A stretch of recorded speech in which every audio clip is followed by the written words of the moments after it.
On the basis of veteran space watchers, the National Aeronautics and Space Administration has said nothing about what the cause of the explosion would be. But on the basis of veteran space watchers, what the most popular hypothesis at the moment is that the explosion may have been caused by the solid rocket boosters.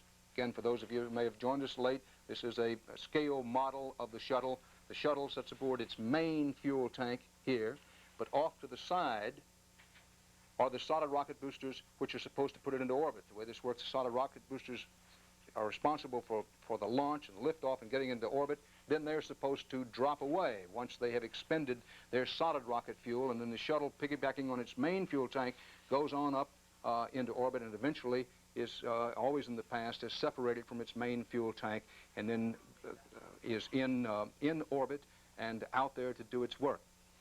The hypothesis at the moment, one of the theories is that because this happened a minute and 12 seconds into launch while the solid rocket boosters were supposedly still doing their job, that the explosion may have been caused by something malfunctioning having to do with the solid rocket boosters. Now, Bruce Hall is at Cape Canaveral, Florida. The 7 crew members had breakfast, of course, this morning before their scheduled liftoff, and Bruce is with us at Cape Canaveral. Bruce? Dan, we still have no official word from the National Aeronautics and Space Administration.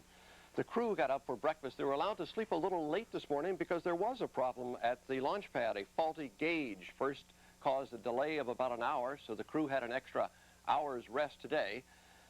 Some of the crew had already admitted they were a little frustrated by all the delays. We've had a considerable amount of weather delays and had a problem with the door yesterday, and that they could not get the door properly closed on the Space Shuttle Challenger, so they had to delay until the launch today.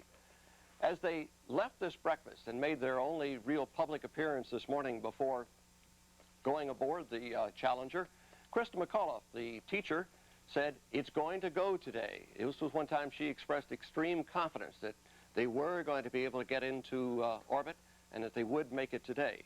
Now, the Challenger, Dan, is the real workhorse of the shuttle fleet. The 4 shuttles, the Challenger has been up 10 times. It has been the one that is known among space people as the best of the shuttles. It was the one they've seldom had trouble with. It was the one they were most confident with.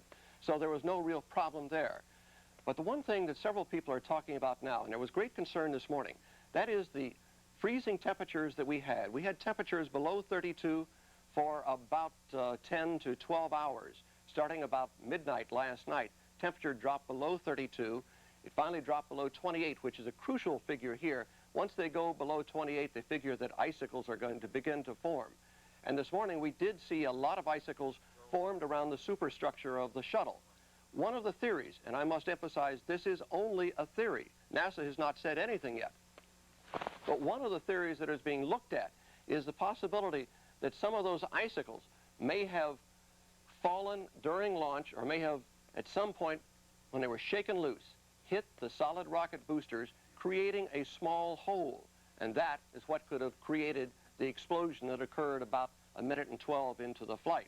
But that is only a theory, and is one of many things that they're going to be looking at. NASA announced just a few moments ago, Dan, that they said everything that they had from the shuttle prior to the explosion indicated there was no problem. They did not have on a preliminary check. On a preliminary check, they had no reports of trouble aboard the shuttle before the explosion actually occurred. Bruce, I want to ask what the atmosphere was among those at the National Aeronautics and Space Administration about how eager they were to get this shut off. But we try to strike a balance here for those who've been with our CBS News special report from the beginning and those who just may be joining us. We've had a terrible thing happen. The Space Shuttle Challenger exploded into a gigantic fireball a minute and 12 seconds after liftoff this morning. The fate of the crew of 7, including the school teacher from New Hampshire aboard, unknown at this hour. But Bruce, NASA has been under extreme criticism. This pictures of the crew and school teacher McAuliffe. She's the second from the left on the top. Others aboard that flight, and lest we forget what brave people these were. Commander Francis Scobie, Michael J. Smith, who was the pilot, Judith Resnick, astronaut, Ronald McNair, Ellison Onizuka, Gregory Jarvis, and the school teacher, Krista McAuliffe from New Hampshire. Now, Bruce, I was asking you, NASA has been, for some little while, under tremendous pressure to get on schedule. What was the atmosphere the last couple of days about this particular Challenger shot, which had already been delayed a couple of times? Well, Dan, there was some frustration here because this year was the first flight that went off. That was the flight that was delayed 7 times before they got it into orbit. And then once they got it into orbit with Congressman Bill Nelson aboard, they'd hoped to return here to the Kennedy Space Center. And because of the weather, they were not able to. There were 2 delays before they could bring it down, and they finally had to bring it down in California. So once we started getting into delays here with the Challenger, there was some frustration. A lot of people were getting very concerned because NASA had an extremely ambitious schedule for this year. 15 flights, which is the most they've attempted in any year, and they were really concerned that the schedule was going to get backed up.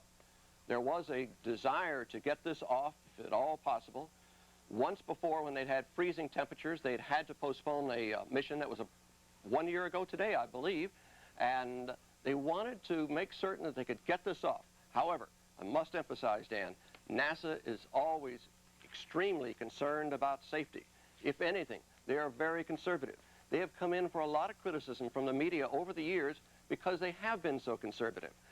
Every time they want to make any repairs, they always have a backup. They have a redundancy system to everything. So while there had been criticism, NASA had said, we prefer to go the safe route, and therefore they would take that extra precaution. But there clearly was frustration because of the building number of delays that have occurred here in recent weeks.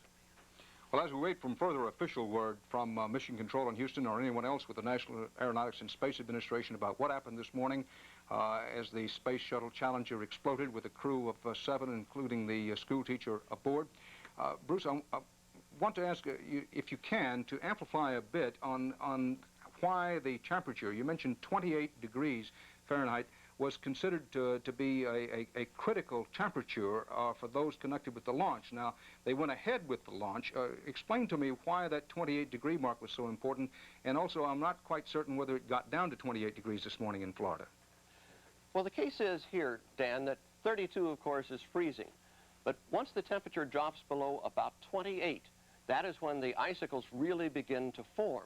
If the temperature drops to 30, 31, generally in Florida, particularly here right along the coastline with the prevailing winds coming off of the water, icicles generally do not form. But once the temperature starts going below 28, then you have the icicles forming on the superstructure at the shuttle. And one of the things they're always concerned about anytime you have a launch is that nothing hits the shuttle itself. Particularly, if you may recall a few months ago when the shuttle was being transported back from California, it went for just 45 seconds through a rainstorm, and it pelted those heat shield tiles, and they had to replace about 1,400. It destroyed them. So they want to make certain that the icicles are not formed. They had several ice inspection teams go to the pad shortly before launch. In fact, we delayed the launch an extra hour. NASA delayed the launch an extra hour so that the ice inspection teams could go to check on the weather conditions at the pad and to make certain that none of the icicles were causing any problems. However, we did see a number of pictures this morning from the pad area as late as, I would say, an hour before the actual launch, where you could see icicles of about 6 or 8 inches in length. There were some reports that in some areas there were icicles 2 feet in length, but you couldn't be sure about that. All we saw were icicles of 6 to 8 inches. I've just been told that NASA says that rescue crews are now arriving in the impact area. It says that the debris just stopped falling, and they have found nothing so far. We have no official word on the condition. We all saw the explosion when we've rerun that tape on several occasions, but the paramedics have gone into the area. They've been parachuted into the area. Ships are en route. And according to NASA, the rescue crews are now arriving in the impact area a few miles off the coast here at the Kennedy Space Center. Bruce, we know how dangerous these flights can be, and in some ways, you and I and others who've covered this over the years have said to ourselves a number of times what a miracle it is that there haven't been more disasters that never before in flight as a U.S. Manned flight had a disaster of this sort. There was the time on the pad when 3 astronauts were killed in the 1960s, but never in flight before. What is considered to be the most dangerous time, liftoff to touchdown back in the shuttle program? We were in the first minute and 12 seconds this morning. That's clearly a dangerous time. When is considered the most dangerous time? Well, we were right in the period that is considered the most dangerous time, because in that period from liftoff to the separation of the solid rocket boosters, 2 minutes and 7 seconds into liftoff, that is the time that is generally considered to be the most dangerous. There are two periods they really are concerned about. That is the first 15 seconds off the pad while it clears the pad area, and they determine that there are no immediate problems from something connected with the pad. And then starting at about a minute in, and this time we had the explosion at a minute 12, from about a minute to 2:07, this is the period when the determination is made if they're going into a proper course, a proper orbit, and that everything is working okay.